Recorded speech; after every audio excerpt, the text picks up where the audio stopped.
আজকে বানিয়েছিলাম আর মাছ ভাপা। তার জন্য একটা মিক্সিতে একটা পেঁয়াজ, কাঁচা লঙ্কা, টমেটো পেস্ট করে নিয়েছিলাম। তার মধ্যে দিয়ে দিয়েছিলাম 1 চামচের মতো আদা রসুন বাটা।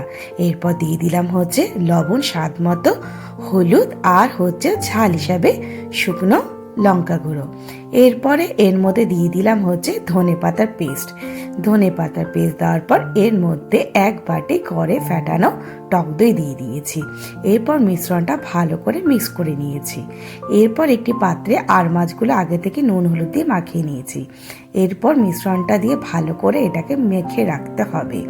তারপর কড়াইতে সর্ষের তেল নিয়ে গরম হওয়ার পর তেজপাতা ফোড়ন দেওয়ার পর আর মাছগুলো এক এক করে দিতে হবে।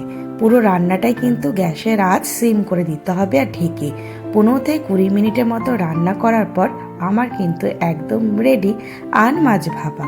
কেমন লাগলো বন্ধুরা?